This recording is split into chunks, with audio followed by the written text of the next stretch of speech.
What is up, Waffle Gang? I do hope you're well. My name is Mark and today we're covering some more r/am I the butthole. If you'd like to skip the initial waffle, timestamps are in the description and along the timeline below. But if you are new here, please consider hitting that like, that subscribe, and maybe that notification bell too. Now, just a huge thank you to each and every one of you for being here, the supporters who keep on supporting month on month. And if you do want to support, you can either do that by clicking the join button down below on YouTube or heading on over to Patreon, link down in the description. But obviously no pressure to do so. Hard financial times, never put yourself under any pressure for me. Absolutely not. But thank you to each and every one of you for taking the time out of your days to be here. It is really, really appreciated. And with that being said, let's get on with today's stories. Much love, guys. Our first story comes from Mountain Dog Mum. Am I the arsehole for not leashing my dogs on my property to accommodate someone who is trespassing? On mobile, sorry for any formatting issues. I live in a fairly remote area that attracts a lot of tourists due to a nearby popular hiking trail. My place has 4 units, 2 are Airbnb type rentals and 2 are permanent residences.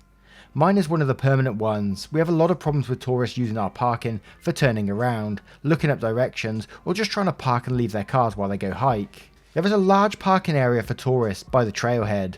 Our parking area is a large open area. This is private property and there are signs posted. I have 3 friendly dogs and the other permanent resident has 2. We very rarely leash any of them. We just let them out and supervise their running and playing. I will leash them if any of the Airbnb guests have an issue with dogs. So I go to let my dogs out this afternoon and there is someone in our parking area messing with his snow chains. He has a kid around 9 to 10 years old with him. I say, "Are you visiting someone here?" I get no response, so I ask again. Still no response, so I start playing frisbee with one of my dogs. The tourist says, "Can you please leash your dogs? We are afraid." To which I say, "Are you visiting someone here?" And the reply is, "No, I'm just stopped to take the chains off." So I say, "Then no, I'm not leashing my dogs." "We're afraid of dogs." "This is my home. My dogs are on my private property." Tourist gives me a dirty look but doesn't say anything. He finishes taking his snow chains off and is getting ready to leave. The tourist with a rude tone says, "I'm sorry, I asked you to leash your dogs. We're allergic and afraid." I say, "You're on private property and are trespassing. My dogs have a right to be here, on their property. Maybe you should have thought about that before saying something." He didn't say anything else and left a few minutes later. I posted about the incident on my Facebook and someone said I was rude for not accommodating. I think I'm in the right because it's my property and this guy had no right to be here and was trespassing. So, users of Reddit, am I the asshole? Edit to add a few things. Info 1. The local laws are dogs must be under control at all times, meaning leashed, tethered, fenced or voice commands. My dogs are all trained to obey voice commands. 2. Public parking areas are available less than half a mile in either direction. 3. He was fully in my driveway, with room to put at least 2 vehicles between him and the entrance. Also, I could and would have been nicer if I hadn't asked him twice if he was visiting and been ignored. It wasn't clear what he was doing when I first went out because he was standing next to his car. I didn't really get close because I am a female and was concerned for my own safety. Edit 2. Once he told me he was scared of dogs, I made sure they stayed away from him and his car. I never understand the logic of whenever you own a large amount of land or something, it just seems to be free reign. We get it a lot with farmers because I live in Oxfordshire and there's loads of farms all around the place and people think they're just entitled to walk across farmland just because it's a big field and who knows who owns it, right? So they can just walk across it willy-nilly like they own it. And I never understand that because that is trespassing too. And it almost sounds the same as in this scenario, so it doesn't make sense. So definitely not the arsehole. You've got signs up too telling them they're trespassing, and they're still doing it. So no, you do you, and your dogs too. That's their home as well. But let's have a look at some of the comments to see what they say. Stalvis says, "Not the arsehole. I hate dogs. I hate people who let their dogs off leash in public, and you are completely in the right here. It's your property, full stop. Go nuts. The entitled dude can nick off." John Wayfarer says, the robber says, "Hey, can you remove your security cameras? It's making my crime harder to do." So not the arsehole. You have no obligation to accommodate criminals. Yay Darkness says, "Not the arsehole. You have signs posted. It's your property. They're trespassing. It's like going into someone's home and asking them not to have milk in their fridge because you're lactose intolerant. You can leave with your milk-free self and they can skedaddle with their dog-fearing selves." Some people get really indignant when they're called out on their wrongdoing. And Radiant University says, not the arsehole, your property, I'm nervous from your descriptions of frequent tourists and cars coming in and out. I'd worry about having my dog off leash, even on my own property, if there's a lot of car traffic. Maybe it's time for a fence. Now, what would you do in this scenario if you was OP and people kept doing this? People kept coming onto your drive and doing random things. How would you deal with this situation? Let me know in the comments below, and don't forget to vote on that poll in the description for story 1. And our next story comes from a throwaway account. Am I the arsehole for arguing with my fiancée after she read my late fiancé's diary? My male 34 late fiancée passed away from a brain tumour 3 years ago. I'd known her most of my life. We grew up together and were engaged for 2 years. We wanted to get married sooner, but she got sick and never recovered after that, despite doing all we could to fight this god-awful disease. My late fiancée had a diary that I gifted her right after she was diagnosed. She was the type that would get very emotional and have difficulty expressing her feelings and open up about her issues. She was very thankful I bought her a diary, and she told me I was the only one who really understood what she needed and how she felt. I'd see her spending a lot of time writing in a diary, whether at a hospital or at home. I never read it while she was alive, but she let me have it a week before she passed away. I had a hard time looking at it, and I left it untouched for over a year after her death. That's when I started reading it. I brought it up in therapy and it helped me tremendously. I don't have much of her stuff, but I still have her diary with me. I'm now engaged to my fiancée, who I've met via a mutual friend, and she was wonderful when I met her. My current fiancée and I are open with each other. We talk about what bothers us all the time, but at the same time there are things I'd rather not share nor talk about. I'm getting better at communicating, but I'm taking my time. My current fiancée knows about my late fiancé's diary. Despite her asking to see it, and I have no idea why she'd want that, but I made it clear that I have no intentions on sharing what's in it with her. It's not like it's a secret, but I know my late fiancé would want me to keep it that way. My fiancé kept bringing it up, knowing how uncomfortable that made me feel. And yesterday I got home and found out that she took the diary and read it. I was absolutely pissed. She didn't even deny it, even tried to argue with me about why I was lashing out at her. Even though she disrespected my boundaries. She even refused to acknowledge that couples should have personal boundaries. I yelled at her for being so inconsiderate and for touching the diary in the first place. She got upset that I reacted like this and refused to talk with me for hours. She's currently staying at her friend's house, saying that I was being harsh on her. She totally disrespected your boundaries, as you said in this post, which, you know, is a red flag in itself. I hate to be very Reddit and say red flags, but there's another one where she said she won't even acknowledge that couples should have personal boundaries. Of course you have. You're separate people. It's absolutely ridiculous. So I can't say you're the arsehole, and I'll be very, very concerned that this person's your fiancé as well, and you're going to be marrying this person. Yeah, I'd ask some questions first, but let's have a look at the comments below to see what they say. Dwight Eisenhower says, not the arsehole, she disrespected and violated your boundaries, and personally for me this would be near an instant breakup worthy. Couples therapy is for couples who have trouble understanding each other. There's no grey area here. You said not to read the diary because it's personal, and she violated that very simple request. She's shown she's comfortable violating your comfort zone to make herself feel better.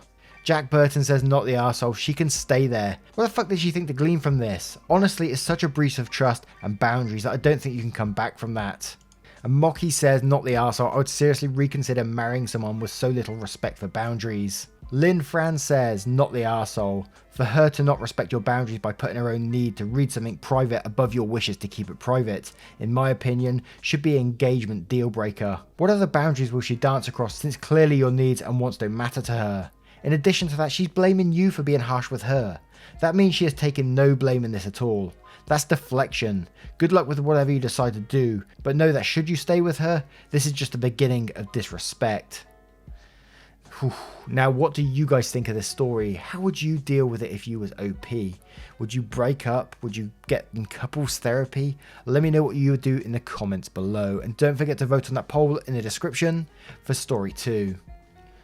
And our next story is from Zelasidial Soft. Am I the arsehole for kicking my sister out on Thanksgiving? Hi Reddit, I'm currently writing this both as a way to vent my frustration and to get general consensus. My son, 16, was recently diagnosed with an eating disorder. It was something that had been going on for months, but no one picked up on it. Since being diagnosed, he has not left the house except to go to the emergency doctor appointments or for some fresh air. Because of his currently fragile state, he has to be watched a lot. have his meals weighed and measured by his newly referred dietitian, and he is not allowed to exercise, which is killing him as that's what his favourite thing is to do.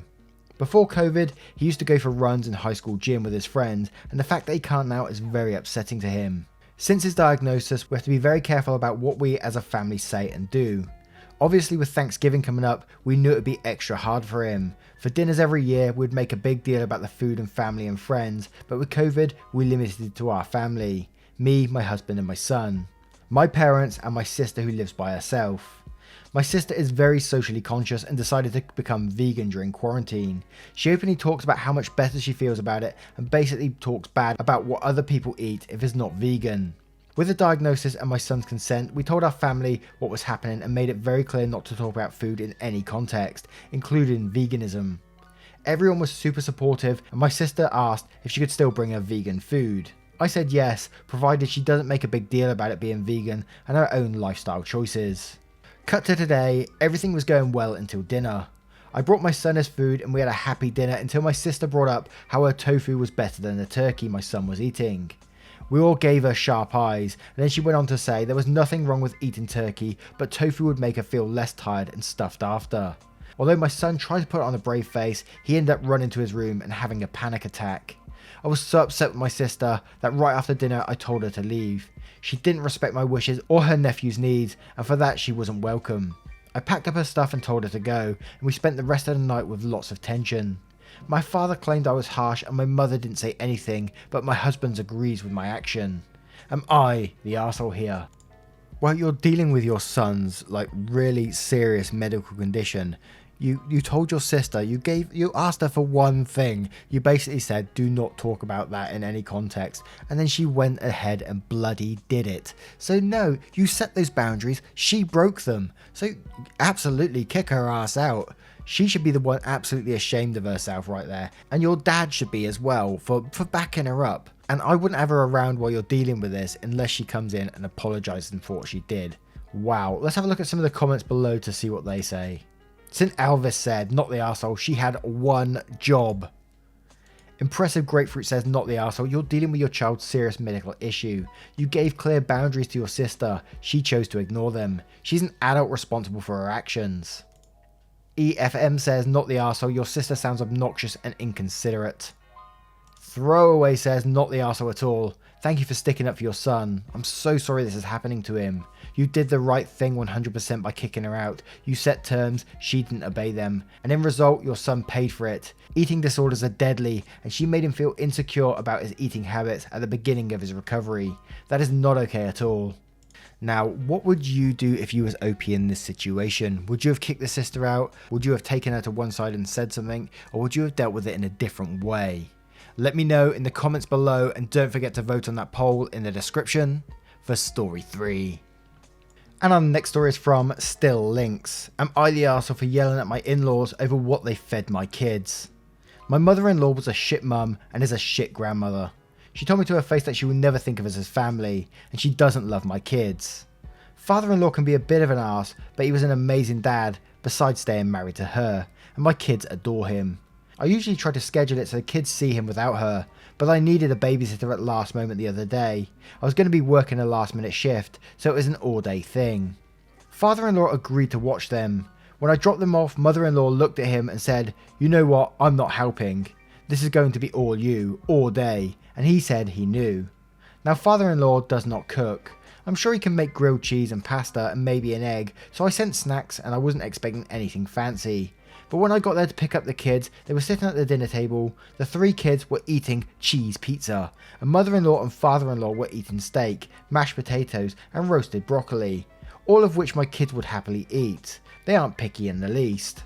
I made a joke about it and father-in-law looked kind of embarrassed, but said it wasn't fair to make her cook when she wasn't the one who agreed to babysit. Mother-in-law literally scoffed at him and said, you think you could have made me?